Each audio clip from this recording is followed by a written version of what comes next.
शिक्षा, सरकारी भर्ती और युवा अधिकारों से जुड़े हर अहम मुद्दे की खबरें सबसे पहले और सटीक पाने के लिए फॉलो करें एजुकेशन स्पेस को। सर, आज बोर्ड की तरफ से मीटिंग का आयोजन किया गया है, किन मुद्दों पर चर्चा की गई है? आज की जो बोर्ड मीटिंग थी काफ़ी लंबी चली थी, उसमें कई सारे मुद्दे थे। इसमें सर्वेयर और फोरमैन इनका डीवी होने के बाद रिजल्ट जारी करना था, उसका अनुमोदन किया गया।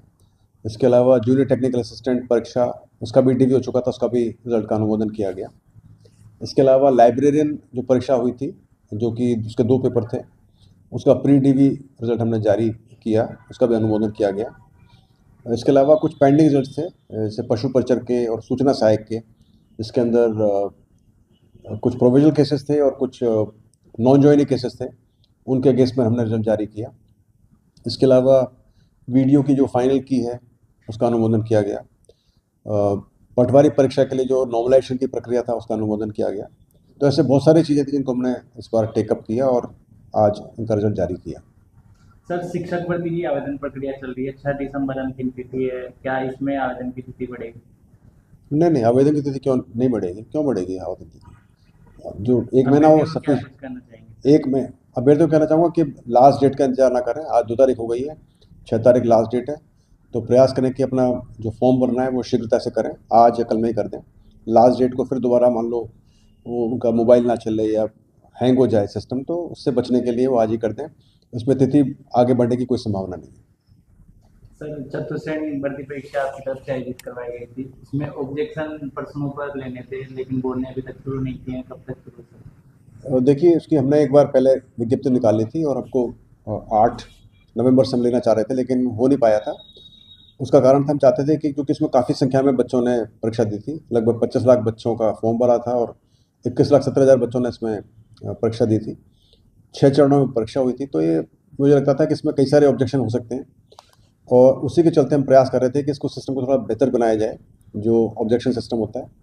और हमने जो हमारी टेक्नोलॉजिकल पार्टनर है, उनसे मिलकर हमने इसको थोड़ा सा इम्प्रूव किया है और प्रयास है कि ये जो हमारा जो प्रयास है, जो नवाचार है, पसंद आएगा।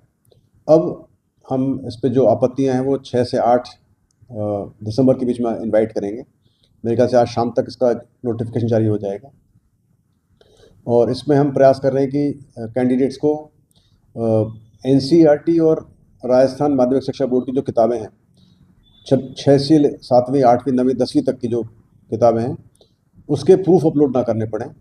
बजाय उसके सिर्फ वो डाउनलोड कर, जो उसका जो मेनू होता है, उसको जो पुल डाउन मेनू से वो डाउनलोड करें और पुल डाउन मेनू से ही बस इंडिकेट कर दें कि वो किस पृष्ठ पर, किस बुक की, किस क्लास की, किस सब्जेक्ट की, किस एडिशन की और कौन से पृष्ठ पर उनका प्रूफ है। इतना करने से उनको अपलोड नहीं करना पड़ेगा जो उनका प्रूफ है, लेकिन जो कुछ उसमें जो बुक्स वहाँ नहीं दी होंगी, वो उन बुक्स का प्रूफ अलग से अपलोड कर सकते हैं। तो उससे अपलोड करने की संख्या काफ़ी कम हो जाएगी और उसी माफिक बोर्ड को डाउनलोड करने की संख्या काफ़ी कम हो जाएगी और कंपाइलेशन बहुत फास्ट हो जाएगा। और मुझे लगता है इससे हमारी जो पूरी प्रक्रिया है इस परीक्षा की और आने वाली परीक्षाओं के अंदर भी जो ऑब्जेक्शन की प्रक्रिया थोड़ी फास्ट हो जाएगी और सबसे अच्छी बात होगी हम ज़्यादा ध्यान से कर पाएंगे। तो मुझे उम्मीद है कि इसको करने से काफ़ी टाइम की बचत होगी और हमारा प्रयास है कि हम इसी महीने में ऑब्जेक्शन लेकर इस महीने के आखिर तक या जनवरी के प्रथम सप्ताह या सेकंड सप्ताह तक सभी ऑब्जेक्शन का निस्तारण कर सकें और नॉर्मलाइजेशन प्रक्रिया करके जनवरी के आखिर तक इसका रिजल्ट निकाल सकें। सर, एक चालक परीक्षा कराई गई थी 2700 कुछ पदों पर, उसका परिणाम किस तरह तैयार किया जाएगा बोर्ड की तरफ से? नहीं, अभी तो 40% हाँ, का उसमें कुछ क्राइटेरिया भी दे रहे हैं। देखिए, चालक परीक्षा है, परिचालक परीक्षा है, इन सब परीक्षाओं का भी तो पहले तो उनकी ऑब्जेक्शन लिए जाएंगे और उसके बाद ही फिर आगे कार्रवाई की जाएगी। थोड़ा टाइम लगेगा, पर जो प्रक्रिया है नॉर्मल परीक्षाओं की, वही प्रक्रिया इसमें रहेगी। बाकी जो डीबी की प्रक्रिया वो अलग होती है, क्योंकि इसमें एक्सपीरियंस का इशू होता है और दूसरे कुछ रिक्वायरमेंट्स का इशू होता है, तो वो जो संबंधित विभाग है वो ही उसके अंदर देखेंगे और उनको इंश्योर करेंगे। सर, अंतिम किस्म वीडियो और पटवारी भर्ती का भी युवा परिणाम का इंतजार करेंगे? पटवारी का जो नॉर्मलाइजेशन का था, अनुमोदन आज कर दिया, तो हमारा प्रयास, हमने डेट दे रखी है इसकी 10 दिसंबर प्लस माइनस 7 दिन, कल से वो 7 दिन शुरू होते हैं। तो हमारा प्रयास है कि कल इसका रिजल्ट निकाला जाए, देखते हैं कल हो पाता है क्या। Video sir? वीडियो का भी हम प्रयास करते हैं कि जल्दी रिजल्ट निकालेंगे। 10 दिसंबर हमने इसकी डेट दी है, प्लस माइनस 7 दिन, तो मुझे लग रहा है कि वो जो डेट दी है हमने उसी अनुसार इसका रिजल्ट आ जाएगा। सर लाइब्रेरियन परीक्षा के परिणाम की मांग कर रहे हैं वो। तो लाइब्रेरियन का तो हमने रिजल्ट निकाल दिया आज। इसका रिजल्ट ऑलरेडी अनुमोदन हो चुका है बोर्ड के द्वारा और जल्दी हमारे वेबसाइट पर अपलोड हो जाएगा। और जो बच्चे सफल हुए इसके अंदर सभी को बहुत बहुत शुभकामनाएं, बहुत बधाई है।